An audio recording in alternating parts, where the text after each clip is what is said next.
The year is 1812. The fate of the British Empire teeters on a knife's edge, but not on the familiar battlefields of Europe, where the Duke of Wellington wrestles with Napoleon Bonaparte. Far from the grand manoeuvring of the peninsula, across the cold, grey expanse of the Atlantic, a different crisis is brewing, one that threatens to sever Britain's timber trade and naval supplies, effectively strangling the Royal Navy. The setting is the vast, untamed wilderness of Upper Canada, a colonial backwater defended by a skeleton crew of regulars and a scattered, demoralized militia. Here, the silence of the deep woods is about to be shattered by the march of a new enemy. The United States, sensing Britain's distraction in Europe, has declared war, their eyes fixed on the vulnerable northern territories. Standing between this imperial catastrophe and the encroaching American ambition is a man whom history would largely forget, overshadowed by the giants of his era. Major General Sir Isaac Brock is a study in frustration. A career soldier of the 49th Regiment, Brock possesses a sharp intellect and a boundless kinetic energy that chafes against the stillness of his posting. For years he has languished in the colonies, watching from afar as his peers cover themselves in glory and ribbons, fighting the French. To Brock, Canada is a cage, a place where promising careers go to die amidst the pines and the snow.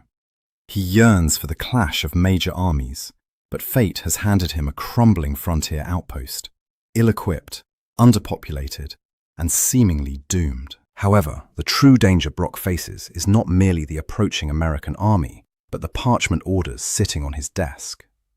The instructions from his superior, Governor-General Sir George Prevost, and the distant parliamentarians in London are explicit, rigid, and suffocating. The directive is clear: maintain a strict defensive posture. The Crown, exhausted by the Napoleonic conflict, is desperate to avoid escalating hostilities in North America. They believe that a diplomatic solution might still be found if provocation is avoided. Brock is ordered to wait, to retreat if pressed, and above all, not to attack. Brock, however, reads the landscape differently. He understands the grim arithmetic of the frontier. He knows that a defensive war in a territory as vast as Upper Canada is a mathematical impossibility. To sit inside the forts is to invite a slow, suffocating defeat. The American forces, vastly superior in numbers and resources, need only to wait for the British supplies to dwindle. Brock realizes that defense is simply a polite word for surrender. But the military code is unforgiving. To disobey a direct order from the Governor-General is not merely a professional misstep, it is an act of treasonous insubordination. The stakes are terrifyingly high. If Brock defies Prevost and launches an unauthorized campaign, he risks everything. If he fails, if he loses the king's soldiers in a reckless gamble, there will be no mercy. He would face a court-martial, immediate disgrace, and quite possibly the firing squad, the soldiers' gallows. The shadow of execution hangs over every map he studies. Yet, as reports filter in, of American General William Hull gathering a massive invasion force at Detroit, Brock sees the paralysis of his superiors as a death sentence for the colony he is sworn to protect. The atmosphere in the British headquarters is thick with tension. Junior officers look to their commander, sensing his agitation. Brock paces the floorboards, the weight of the empire pressing down on his shoulders. He knows that London views this theatre as a distraction, a sideshow to the real war in Europe. They are willing to sacrifice territory for time, but Brock is not. He looks at the map of the Great Lakes, specifically the strategic choke point of the Detroit River. He sees what the bureaucrats in Quebec City cannot, that the only way to save the weak is to act with the ferocity of the strong. In the quiet of his quarters, Isaac Brock makes a decision that defies all conventional military wisdom and political prudence. He decides that he will not wait to be conquered. He will not safeguard his own career at the expense of the province. He chooses to ignore the explicit commands of the Governor-General. He chooses the path of the rebel within the ranks. With a grim determination, he prepares to strip the garrisons, leaving the rear exposed, to launch a desperate, unauthorized, and seemingly suicidal offensive. The forgotten general is about to step out of the shadows and onto the path of high treason, gambling his life to save an empire that has ordered him to stand down. Brock wastes no time in translating his treasonous resolve into action. With the speed that characterizes his entire military existence, he commandeers boats and gathers what few regulars he can spare from the 49th Regiment. He strips the defences of York and the Niagara frontier to the bone, a gamble that leaves the heart of the colony exposed to any secondary American thrust. It is a terrifying roll of the dice. If the Americans attack in the centre while Brock is racing west, Upper Canada will be cut in half before he can fire a shot. But Brock is possessed by a singular strategic vision. The centre of gravity is not in the forts, but in the mind of the enemy commander. The target of Brock's obsession is Fort Detroit, a formidable American stronghold situated on the western edge of Lake Erie. Inside its walls sits Brigadier General William Hull, a veteran of the Revolutionary War. On paper, Hull holds every advantage. He commands an army of nearly 2,500 men, well stocked with ammunition and heavy artillery. By contrast, Brock is scraping together a force that barely numbers 700 regulars and militia, supplemented by roughly 600 indigenous warriors. In any standard military academy, the lesson would be simple. The British are vastly outnumbered, outgunned, and attacking a fortified position. Defeat is a mathematical certainty. However, Brock has identified a weakness that no supply ledger can quantify. He knows that General Hull is an old man, weary and prone to hesitation. More importantly, Brock understands that Hull is paralyzed by a deep, visceral terror of indigenous warfare. The American general is haunted by nightmares of the frontier, of the scalping knife and the ambush. Brock determines that his campaign will not be fought with muskets and cannons alone, but with fear. He intends to weaponize Hull's own anxieties, turning the American commander's imagination into the British Army's most potent asset. Before the first boot hits the ground of the staging area of Amherstburg, Brock has already begun to tighten the noose. He leverages the often overlooked provincial marine to seize control of Lake Erie. It is a masterstroke of logistical warfare. By dominating the water, Brock effectively severs Hull's supply lines, isolating the massive American force in the wilderness. The hunters have become the hunted, trapped in their own fortress, their communications cut, their food supplies dwindling, and the psychological walls closing in. But the linchpin of Brock's audacious gambit lies in an alliance that defies the rigid social hierarchies of the British Empire. Upon arriving at the frontier, Brock seeks out the one man who commands the respect of the disparate tribes of the Northwest Confederacy, the Shawnee war chief, Tecumseh. Their meeting is a moment of electric historical convergence.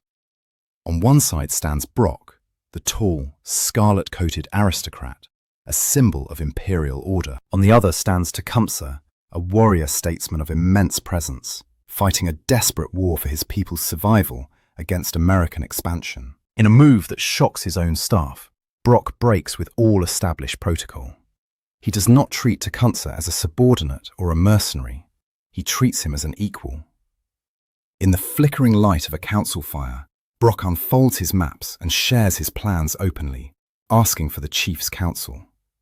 It is a level of respect rarely accorded to indigenous leaders by European officers. Tecumseh, a shrewd judge of character, recognizes a kindred spirit in the British general. He sees a man of action, a warrior who leads from the front. Turning to his own braves, the great chief gestures to Brock and declares that finally, here is a man. This bond seals the fate of the campaign. Together, they concoct a plan that is sheer madness to the conservative military mind. They decide to cross the Detroit River and assault the fort directly. It is a violation of every rule of warfare to attack a superior force entrenched behind stone walls. Yet Brock and Tecumseh are operating on a different plane. They are counting on the speed of their movement and the depth of Hull's cowardice to shatter the American defense before physical reality can assert itself. As the British troops and Shawnee warriors prepare for the operation, the air is thick with anticipation and dread. The soldiers know the odds. They know they are marching into the teeth of an enemy who outnumbers them 2-1. They also know that their commander is disobeying orders from the highest levels of government to lead them there.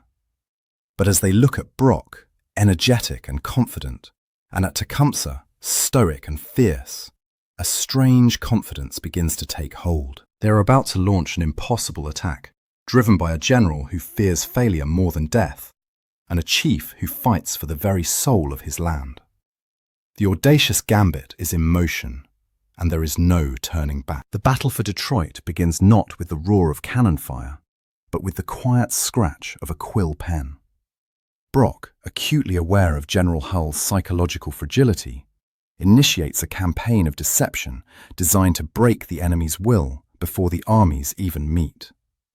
He drafts a letter intended for his own officers, a piece of correspondence he ensures will fall into American hands. In the letter, Brock strikes a tone of grim resignation, lamenting that while he commands the regular troops, he will be utterly unable to control the thousands of indigenous warriors allied with him once the slaughter begins. He paints a horrifying picture of inevitable massacre, absolving himself of the impending brutality. It is a masterful bluff, a cold calculation designed to terrorize an old man who already fears the wilderness. Simultaneously, on the Canadian side of the river, the visual deception unfolds with theatrical precision. Tecumseh, understanding the game perfectly, marches his warriors through a small clearing visible from the American fort. As they pass into the tree line, they circle back around, hidden by the dense foliage, only to march through the clearing again and again. To the terrified American sentries peering through spyglasses, it appears as though an endless stream of warriors, an entire nation on the warpath, is assembling for the assault. Brock adds to the illusion by taking spare scarlet tunics from the 49th Regiment and distributing them among the untrained Canadian militia.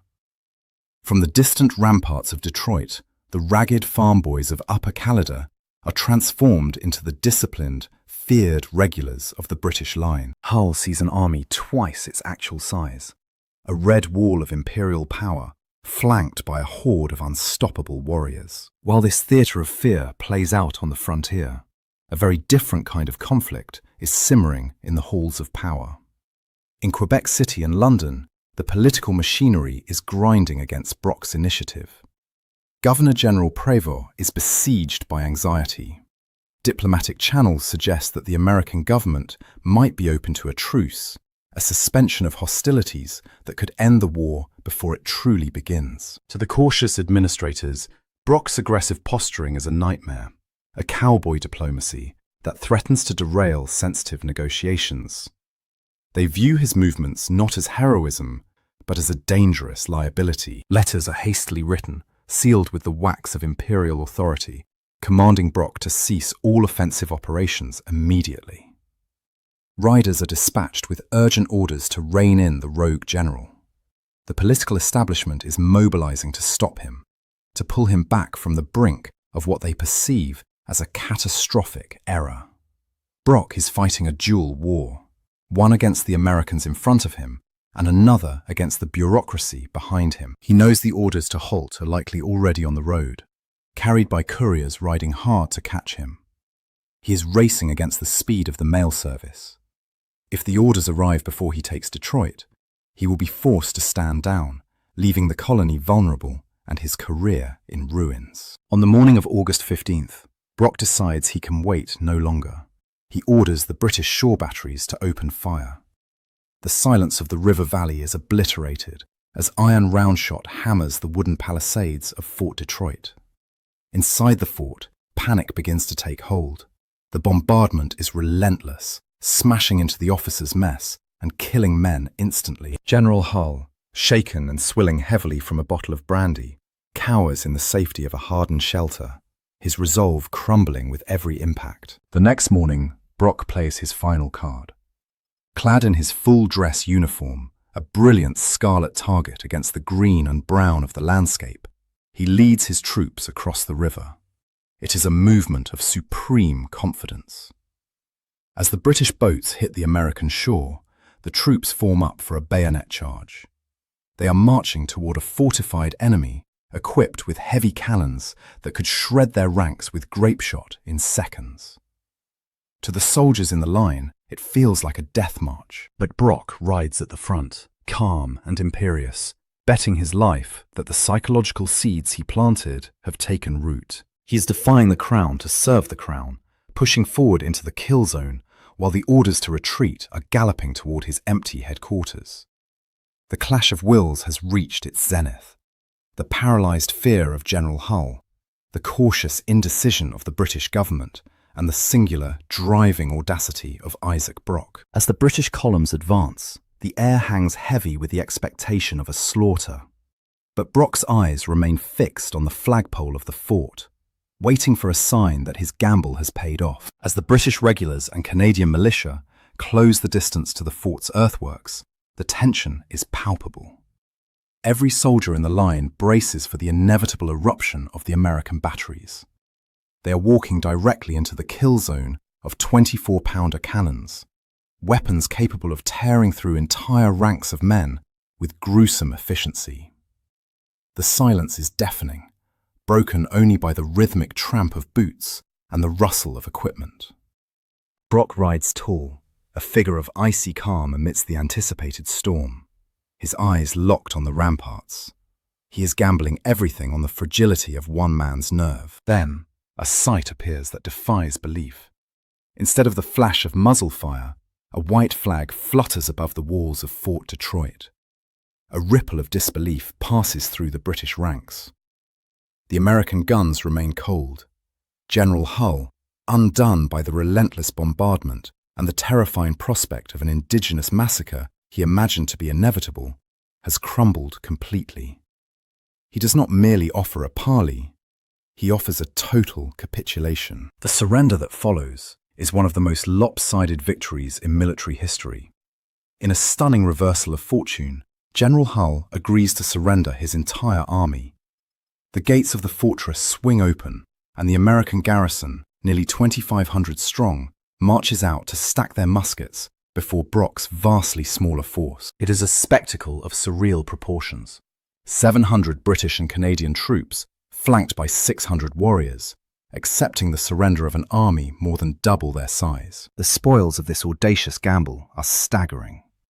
Brock secures 33 cannons, thousands of muskets, and immense stores of gunpowder and provisions, supplies that the impoverished Canadian militia desperately needs.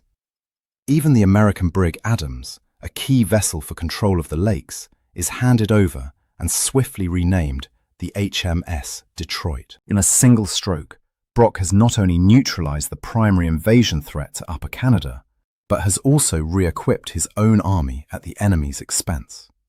The American plan to conquer the North in a mere matter of marching has evaporated in a cloud of humiliation. For Tecumseh and his warriors, the victory is a validation of their faith in the British father. They watch with stoic satisfaction as the long knives, the Americans, are disarmed. Brock, true to his character, honors his alliance immediately. He presents Tecumseh with his own sash and a pair of pistols, a public gesture that cements the loyalty of the Northwest Confederacy. The border is secure, the flank is protected, and the impossible has been achieved without the loss of a substantial number of British lives. The impact of the victory travels like a shockwave. When the news finally reaches Quebec City, the consternation of the bureaucrats turns to stunned silence. The orders to restrain Brock, to force him back into a defensive crouch, are rendered instantly obsolete. He has moved faster than the ink could dry. The insubordinate rebel who risked court-martial has delivered a miracle. Across the Atlantic, the reaction is even more dramatic. In London, the gloom of the Napoleonic stalemate is momentarily lifted by the dazzling news from the colonies. The very parliament that would have censured Brock for his recklessness now erupts in celebration. The Tower of London guns, usually reserved for celebrating the victories of Wellington, boom out a salute for the capture of Detroit. The narrative shifts overnight. No longer is Brock the rogue commander flirting with treason. He is hailed as the saviour of Canada, a hero who embodies the very spirit of British pluck and daring. He is gazetted to be a knight of the Bath, the gallows forgotten, replaced by the promise of a ribbon and a star. Yet, amidst the toasts and the cannon fire, a sombre reality remains. Brock has saved the Empire's foothold in North America, but he has also awakened a sleeping giant. The United States, stung by the embarrassment at Detroit, will not make the same mistake twice. They will send new generals, younger and more aggressive, and they will bring the full weight of their industrial capacity to bear. Brock has bought Canada time, but he knows that the war is far from over. He stands victorious on the ramparts of Detroit, the accolades of the world rushing toward him, unaware that his unconventional path has led him not to a long retirement, but toward a final, tragic destiny on another battlefield. The euphoria of Detroit is short-lived. While London toasts the saviour of Canada, Isaac Brock finds himself back in the mud and chill of the Niagara frontier, staring down a new threat. The American government, humiliated but not defeated, has massed a new army across the Niagara River. They are determined to erase the stain of Hull's surrender. This time, there will be no timid generals or hesitation. The enemy is preparing to cross the turbulent waters and seize the high ground of Queenston Heights, a strategic ridge that commands the entire region. Brock is exhausted. The sheer physical and mental toll of the Detroit campaign has worn him down, yet his energy remains manic. He knows the colony is still perilously weak. The reinforcements he desperately needs are still months away, locked in the slow grind of the Atlantic crossing. He is once again forced to rely on his wits, his presence, and the fragility of the line he has drawn in the dirt. He sleeps with one eye open, his uniform laid out beside his bed, waiting for the inevitable alarm. In the pre-dawn darkness of October 13th, 1812, the silence is shattered by the roar of musketry and the boom of artillery. The Americans have launched their invasion. Under the cover of darkness, they have rowed across the swirling currents of the Niagara River, establishing a foothold on the Canadian bank. Brock wakes instantly to the sound of the guns. He does not wait for his staff to assemble. He mounts his horse, Alfred, and rides hard toward the sound of the fighting, the mud flying from the hooves as he races against time. Arriving at the village of Queenston, Brock finds a scene of chaos. The Americans have found a hidden fisherman's path up the steep cliffs and have seized the heights. From this commanding position, they are firing down upon the British village and the battery below. The situation is critical. If the Americans hold the heights, they can pour thousands of troops into Canada, effectively cutting the colony's defences in half. The impossible victory of Detroit is in danger of being undone in a single morning. Brock assesses the situation with the cold clarity of a veteran. He realizes that the heights must be retaken immediately before the Americans can reinforce their position. There is no time to wait for the main body of his troops to arrive from Fort George. He has only a handful of men, parts of the 49th Regiment and some militia. But waiting is not in Isaac Brock's nature. He believes that momentum is everything. He dismounts, drawing his sword in the cool autumn air. He turns to his men, soldiers who worship him, men who have seen him work miracles at Detroit, and orders them to follow. "Push on, brave York volunteers!" he shouts, his voice cutting through the din of battle. It is the classic Brock maneuver, leading from the very front, a conspicuous target in his scarlet coat and gold lace, defying the enemy to strike him down. He is trying to will his men up the slope through sheer force of personality. As he leads the charge up the steep, wooded incline, a sniper steps out from behind a thicket on the ridge above. The distance is short, perhaps only 30 paces. The American levels his musket and fires. The ball strikes Brock square in the chest, piercing his heart. The general stumbles, the sword dropping from his hand, and collapses onto the wet leaves of the Canadian autumn. He dies almost instantly, not with a final grand speech, but with the sudden, brutal silence of the battlefield. The charge falters. His aide-de-camp, Lieutenant Colonel John MacDonnell, enraged by the loss of his commander, leads a second, desperate wave to recover the body and take the hill. He too is cut down. For a moment, it seems that all is lost.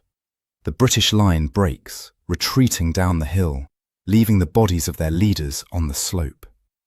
The saviour of Canada lies dead in the grass, the architect of the Empire's defence silenced before the war is even half over. Yet, even in death, Brock commands the field. The sight of their fallen general galvanizes the arriving reinforcements. Under the command of Major General Roger Hale Sheaffe, the British and Indigenous forces launch a massive, coordinated flanking attack later that afternoon. Fueled by a desire for vengeance, they sweep the Americans off the cliffs, forcing another mass surrender. The Battle of Queenston Heights is a decisive British victory, securing the Niagara frontier for another year. But as the smoke clears and the cheers fade, the army realizes the terrible price of their success. The flag still flies over Canada, but the man who held the pole is gone. In the days following the battle, a peculiar and sombre event takes place along the Niagara River. As the British garrison prepares to bury their fallen commander, the American guns at Fort Niagara, the very cannons that had been firing upon Brock's troops just hours prior, begin to boom. They are not firing in anger, but in salute. In a rare display of chivalry that seems to belong to a bygone age, the American commander orders his batteries to fire a salute of respect during Brock's funeral procession. For a brief moment, the war pauses to honor the sheer audacity of the man who had defied them. It is a testament to the strange, magnetic quality of Isaac Brock. He was a soldier who commanded the admiration of his enemies as effortlessly as he commanded the loyalty of his troops. However, across the ocean, a tragic irony is unfolding, dictated by the slow pace of the age of sail. At the very moment Brock was bleeding out on the slopes of Queenston Heights, couriers in London were rushing to dispatch a ship carrying the insignia of the Order of the Bath. The Prince Regent, thrilled by the news of Detroit, had officially gazetted Brock for a knighthood. The ribbon and star, symbols of the highest royal favour, were crossing the Atlantic to be pinned on the chest of a man who was already buried in a bastion of Fort George. He would never know that his gamble had paid off not just militarily, but personally. He died a Sir in name, but never heard the title spoken. With his death, the looming threat of the gallows vanished instantly. The court-martial for insubordination, the parliamentary inquiries, the angry letters from Governor-General Prevost demanding an explanation for his reckless offensive, all of it evaporated. Death is the ultimate absolution. In dying for the crown, Brock transformed from a potential liability into an untouchable martyr. The politicians who had been wringing their hands over his cowboy diplomacy were now rushing to commission monuments in his honor. The narrative was sanitized. The rebel general who ignored orders was replaced by the flawless hero who gave his life for the Empire. Yet, despite this immediate deification, Isaac Brock slipped into a strange historical obscurity outside of Canada. In the grand, sweeping narrative of British military history, he is often relegated to a footnote. Why? The answer lies in the sheer scale of the conflict consuming the world at that time. While Brock was saving a colony with a few thousand men, the Duke of Wellington was commanding tens of thousands in Spain. While the Battle of Queenston Heights was a critical engagement, it was a skirmish compared to the carnage of Borodino or Leipzig. The War of 1812 was viewed by London as a distracting sideshow, an annoyance on the periphery of the titanic struggle against Napoleon. Consequently, the man who saved a continent was overshadowed by the giants who saved Europe. But to overlook Brock is to miss a profound lesson in military leadership. His story is a rare example of the man on the spot knowing better than the distant masters. Had Brock followed the prudent, Parliament-approved orders to remain on the defensive, the history of North America would be radically different. The United States would likely have absorbed Upper Canada by mere attrition, erasing the border that exists today. Brock's legacy is not just a statue on a hill. It is the geopolitical reality of the Northern Hemisphere.